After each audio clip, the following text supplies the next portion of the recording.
권세를 깨치시고 부활하셨습니다. 이것이 모든 성도들의 마음의 심령 속에 영원한 고백이고 또 찬양입니다. 우리 성도들의 가슴속에는 영원한 승리의 노래가 있습니다. 오늘 부활절 맞아서 여러분이 그저 기념식을 하는 것이 아니고 부활 신앙을 저와 여러분이 온전히 누릴 때의 되기를 축복합니다. 아까 오 집사님이 기도하신 핵심입니다. 우리 역사적인 사실을 믿는 것이 아니라 우리는 부활의 신앙을 가져야 되는 것입니다.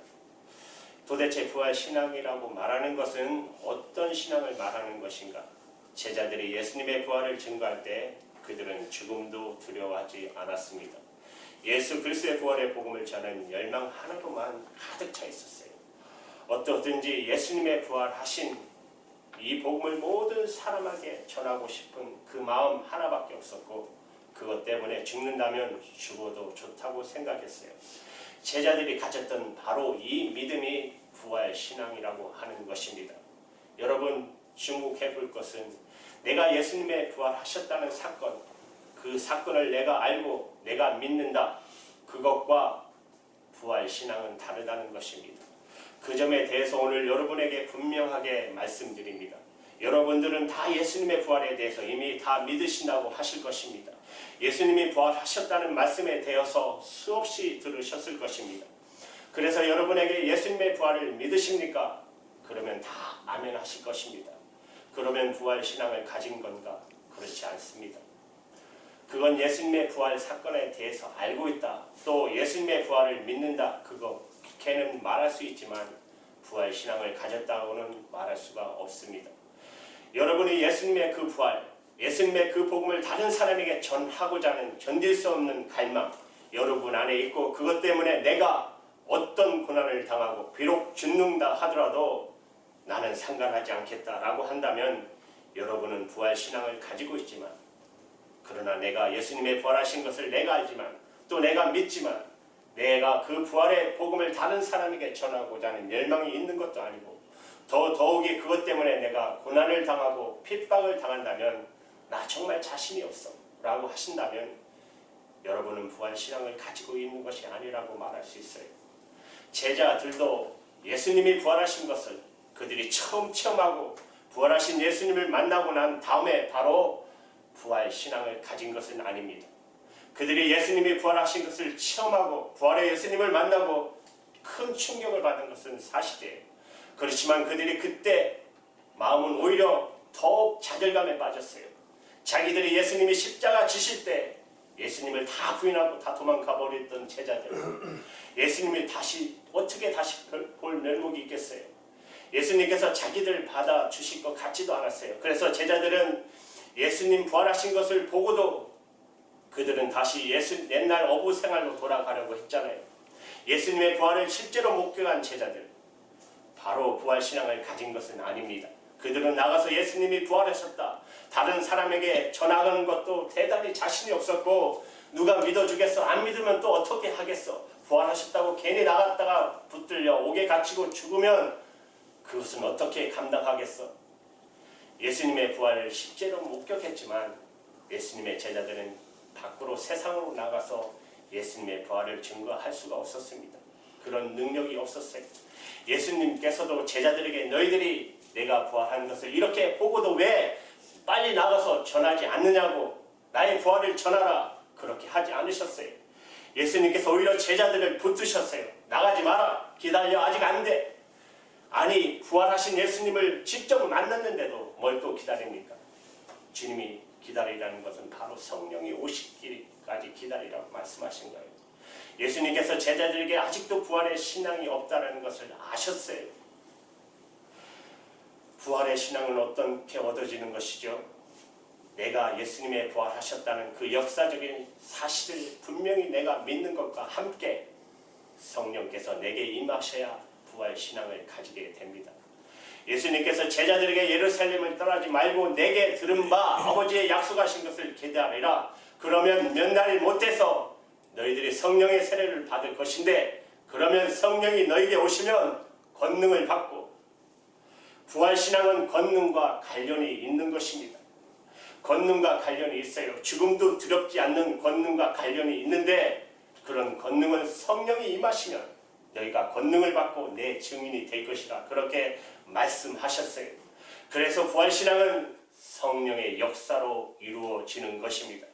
성령이 내게 임하실 때 내가 그동안 알고 있었던 예수님의 부활 사건이 내 삶, 내 인생 전체를 바꿔버리게 돼요.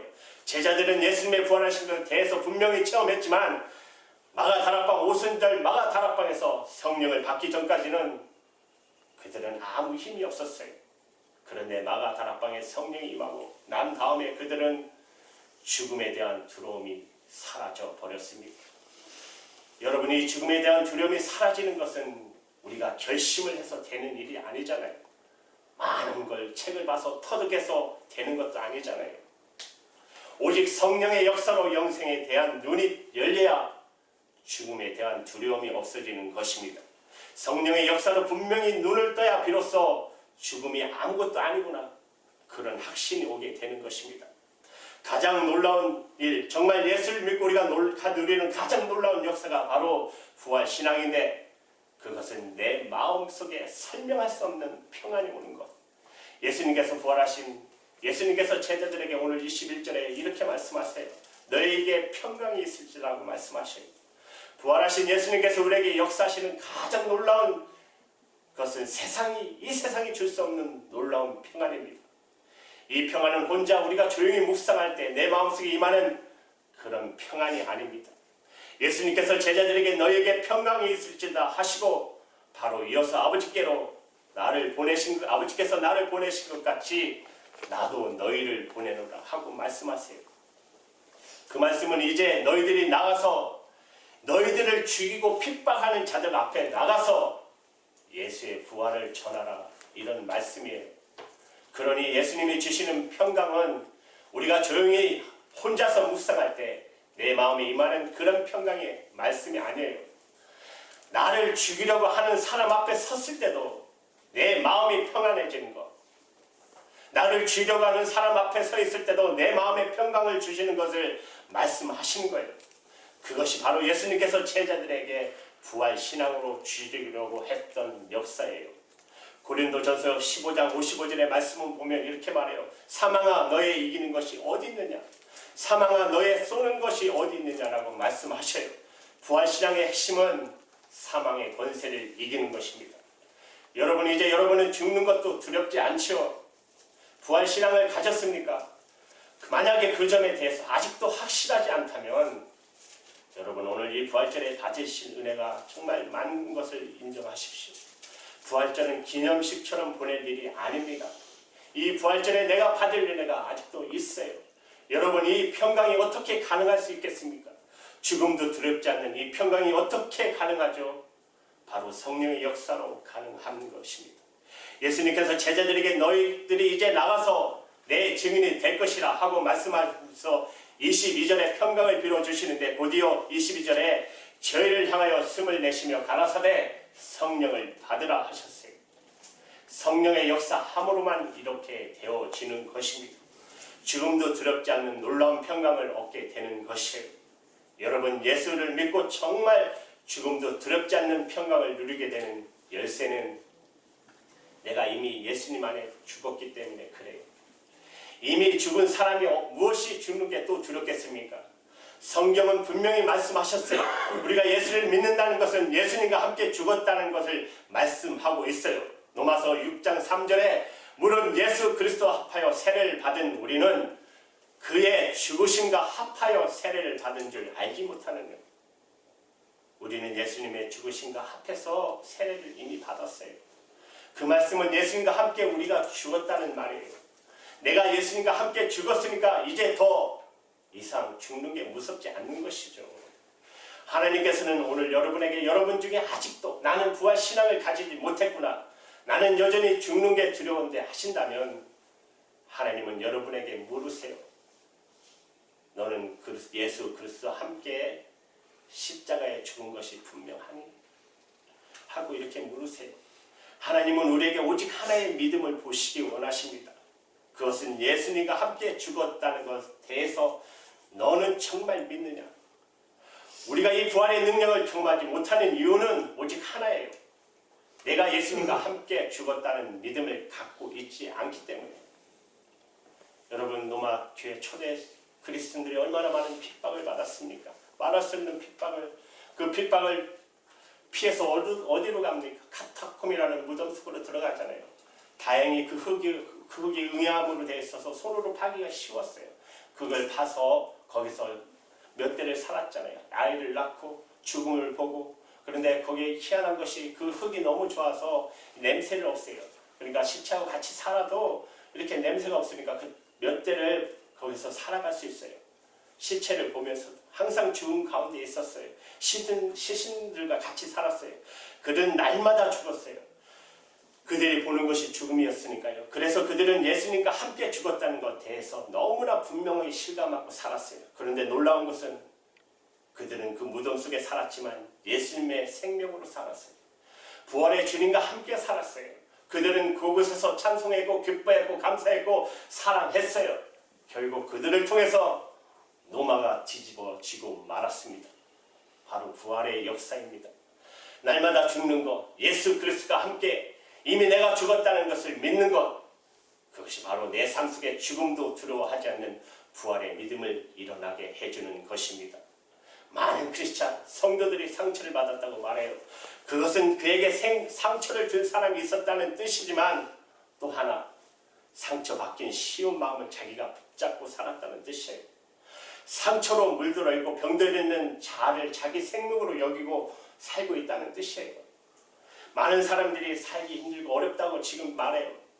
그 말은 형편이 어렵다는 뜻이고 힘들다는 뜻이기도 하지만 자기 힘으로 자기 인생을 살아가느라고 몸치고 있다는 뜻이기도 해요. 이미 우리는 예수님과 함께 죽고 예수님이 내 생명이시고 내 주님이 되셔서 사는 자가 되었음에도 불구하고 내 힘으로만 살아가고 있다는 뜻입니다. 그러니까 살기가 힘든 것이죠. 사랑하는 여러분, 답답하고 절망스러운 일 있습니까? 어둠의 권세와 사망의 권세를 누리고 지내고 있어요. 그러면 저와 여러분이 할 일은 오직 하나입니다. 그것은 예수님과 함께 십자가에 이미 죽었다는 사실을 여러분이 믿음으로 받아들이는 것입니다. 예수님, 저는 예수님과 함께 이미 죽었습니다. 우리가 할 수 있는 일은 그게 바로 전부예요. 그러면 약속하셨던 일, 그 일 반드시 부활의 주님을 체험하게 될 것입니다.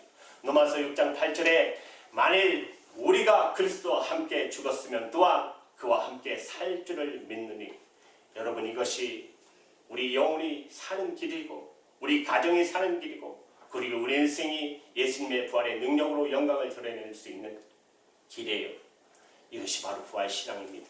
십자가를 분명히 한 사람에게 오는 것이에요. 이 부활신앙.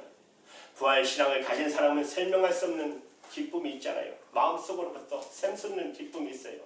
왜? 예수님의 생명으로 살기 있기 때문에. 그래서 야고보서 1장 2절에 이렇게 말하잖아요. 내 형제들아, 너희가 여러 가지 시험을 만나거든 당하거든 온전히 기쁘게 여기라. 그렇게 말씀하세요. 사실은 말도 안 되는 교훈이잖아요. 여러 가지 시험이 생기면 어떻게 온전히 기쁠 수가 있어요. 그러나 내가 내 주인 된 삶을 사는 사람은 이해가 되지 않지만 예수님이 내 주인 된 사람은 그것은 당연한 일이고 아멘입니다.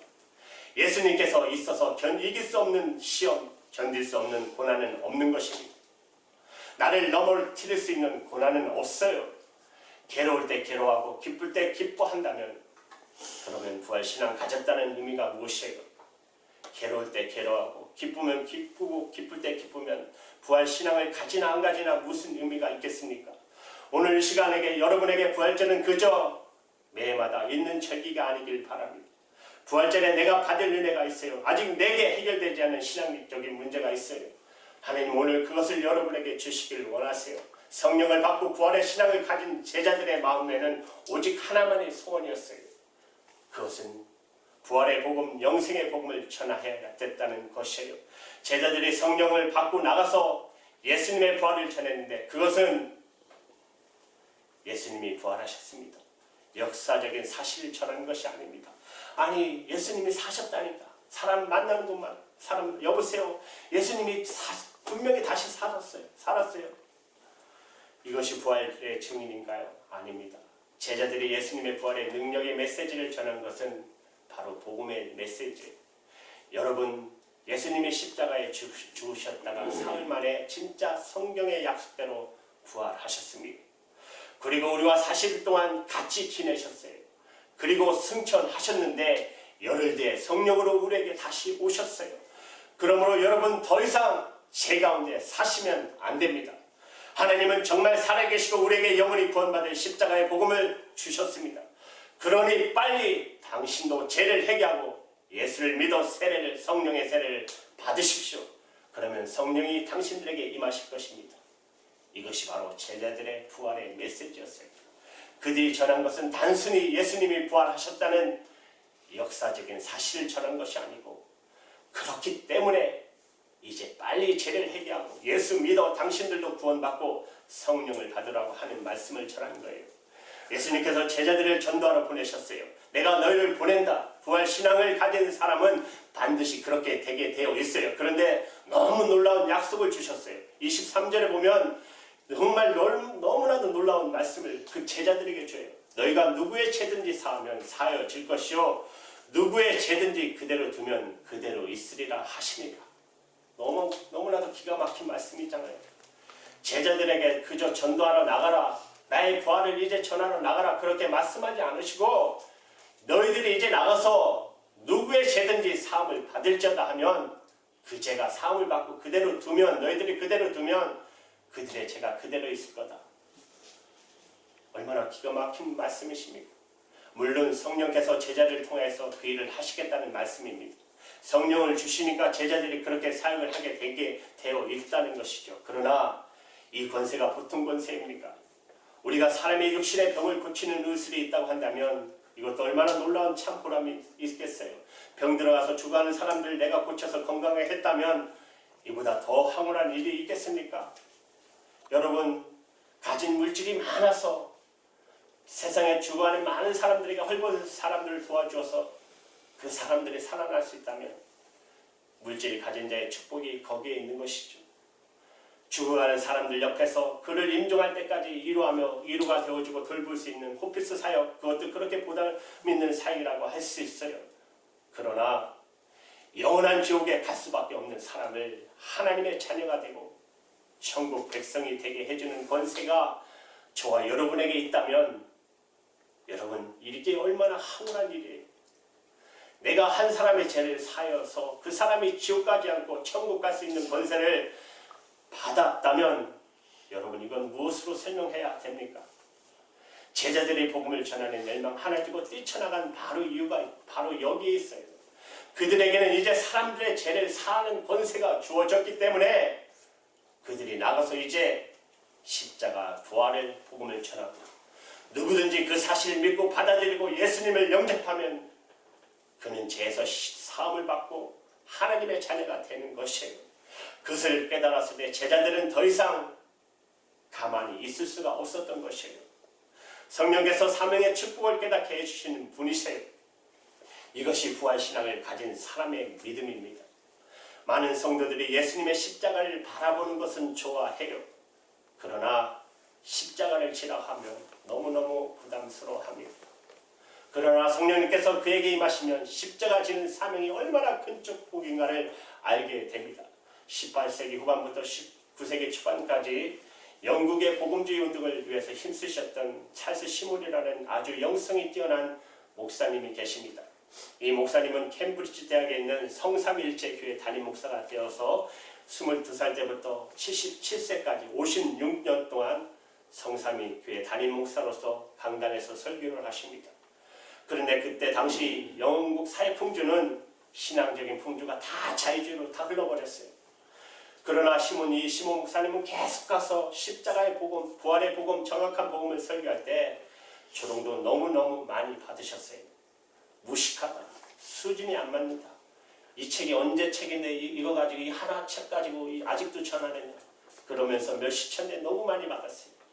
그러나 이 목사님이 끝까지 그 강단에서 성경과 복음의 설교만 했어요.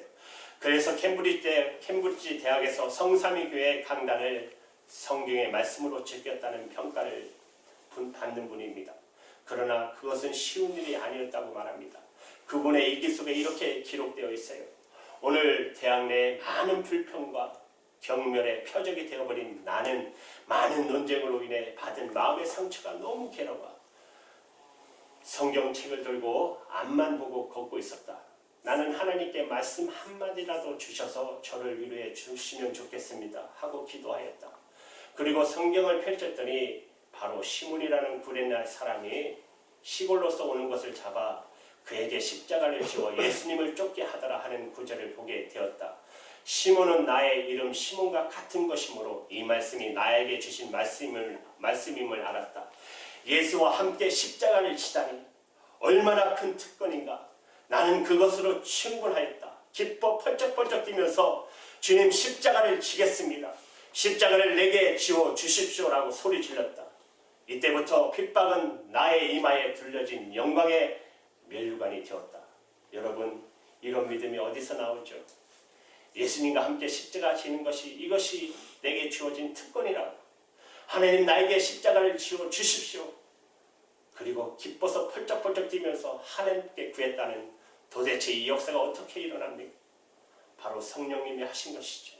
성령님의 약속처럼 예수 그리스도께서 하시는 일입니다.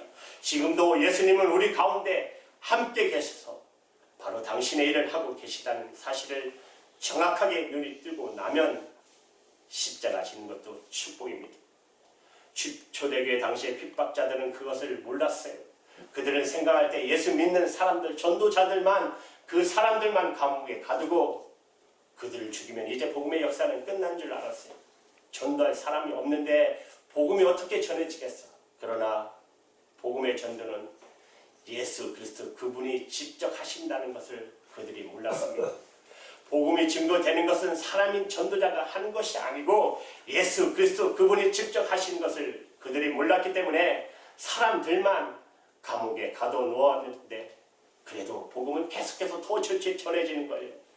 그러므로 여러분도 부활의 영이신 성령님을 주목하여 하셔야 합니다. 항상 그리 하셔야 합니다.